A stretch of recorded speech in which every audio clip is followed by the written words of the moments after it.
General Command stresses in a statement that the Israeli aggression on al-Quneitra is designed to divert attention on the victories achieved by the Syrian Arab Army against the terrorists.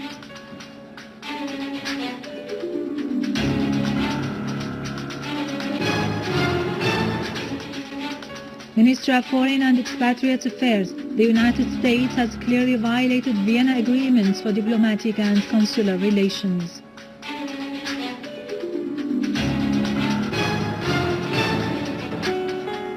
Syrian Arab Army maintains full control on the town of al-Ein west of Yabrud as services works start to remove the ruins in Yabrud city.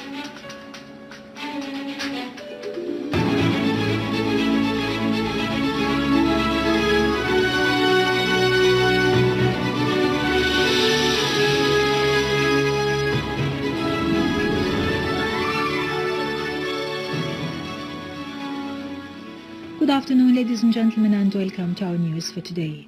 In a statement, the General Command of the Syrian Arab Army and Armed Forces has said that in a new violation of the disengagement agreement, the Zionist enemy fired yesterday a number of artillery and tanks shells and anti-armor missiles at the area near Shita village on Hill 1023, causing material damage.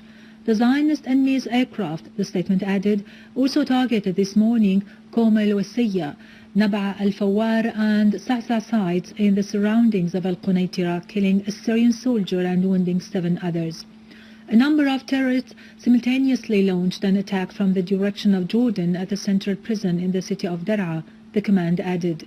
This new aggression is an attempt to distract attention away from the successive victories realized by the Syrian Arab Army, particularly in Yabrud, where the Syrian Arab Army dealt a severe blow to the terrorist organizations and their supporters, particularly the Zionist entity, and to boost the morale of the terrorist gangs who have been collapsing under the strikes of the Syrian Arab Army.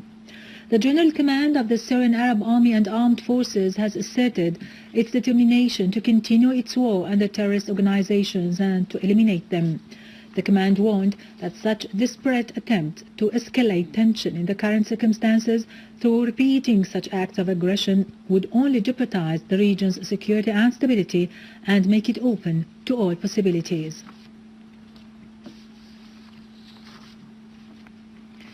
The Foreign and Expatriates Ministry has issued a statement criticizing the American manipulation of facts. The U.S. State Department, the statement said, has blown up in a new political fad on its part the basic legal principle of consular work when it involved the honorary consulates in politics, stripping them of their exclusive objectives in serving nationals and safeguarding their interests, and when it suspended the work of the Syrian embassy in Washington, thus cancelling all the privileges and diplomatic immunities enjoyed by embassies and consulates. Its aim, the statement added, is to serve certain purposes that contravene diplomatic and consular relations as stipulated in the 2 Vienna agreements. The ministry said the American measure has thus exposed the real objectives of the American policy against Syria and against Syrian citizens, considering it as an additional step in the American support of terrorism and bloodshed, a policy that encourages the spread of terrorism in the region and the world.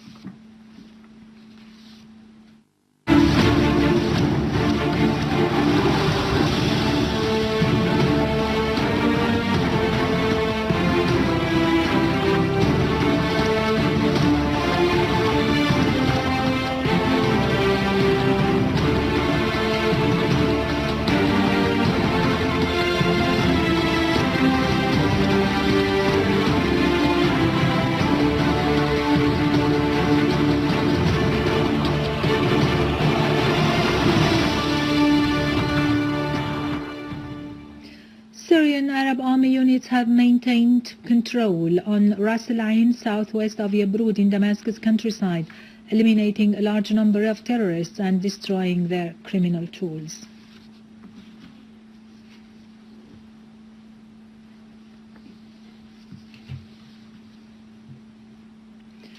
The Council of Damascus Suburbs Governorate held its second ordinary session in Yabrud today, stressing the need to precipitate the rehabilitation of infrastructure in order to create the suitable circumstances for the return of the inhabitants to the city.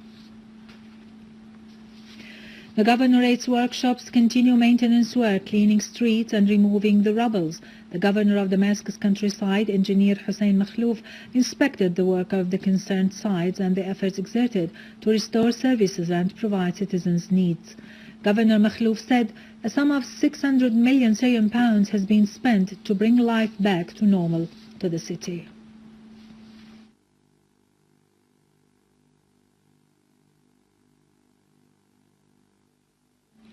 In Damascus, 9 citizens were injured by a mortar shell fired by terrorists hitting the main street near Al-Jahiz Park. 2 cars were also damaged.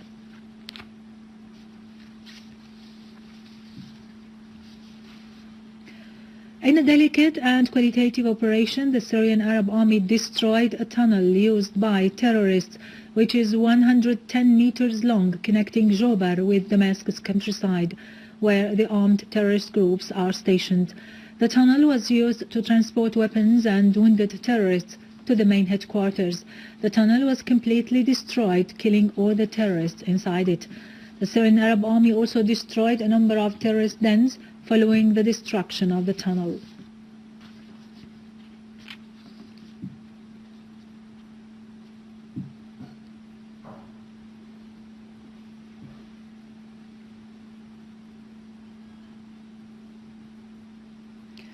In Homs's western countryside, Syrian Arab Army units and national defense troops killed and wounded a number of terrorists in an ambush west of Azara in a Rastan area and destroyed 4 boats used by terrorists.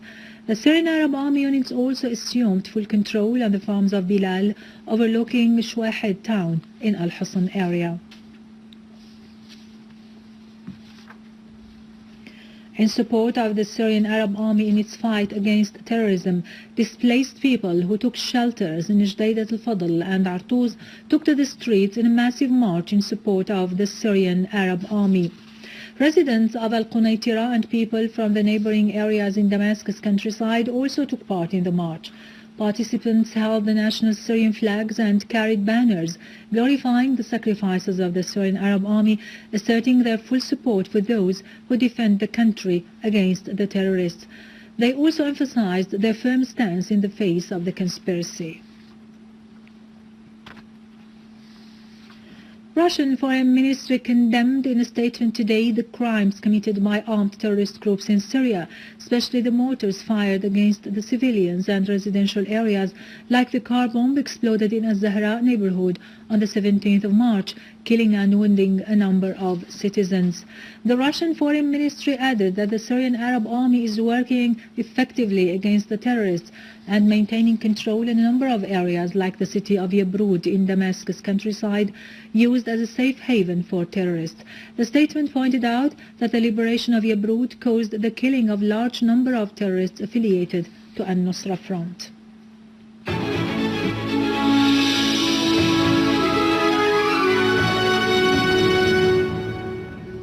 Welcome back. In Tripoli, north of Lebanon, gunmen detonated an explosive device in a Lebanese army vehicle near the Faculty of Science in Mahallat al-Qubba, injuring a number of army personnel. Army vehicles have been attacked yesterday night with grenades and shells fired by armed men in the neighborhoods of At-Tabbane and Talat al-Umari as new clashes erupted in other neighborhoods. Takfiri armed men affiliated to Al-Mustaqbal Current continued blocking the roads in the city, wandering around in the streets with their arms and occasionally shooting on fire.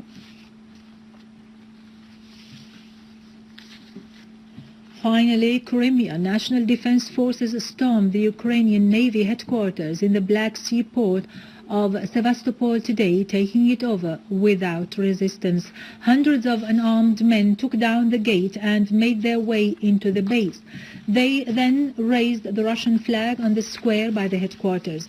Meanwhile, Crimea's first Deputy Prime Minister, Rustom Timir-Galiev, said that Crimea has received the first batch of financial aid from Russia.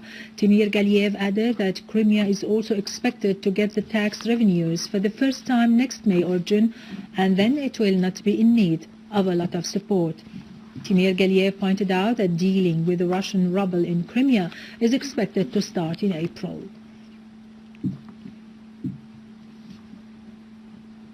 With this, we end our news for today. Thank you for watching. For more details about Syria and the region and to view this bulletin again, you can always visit our website in English, syriaonline.sy. Now to latest business and market news with Vani Genjian, but after a short break.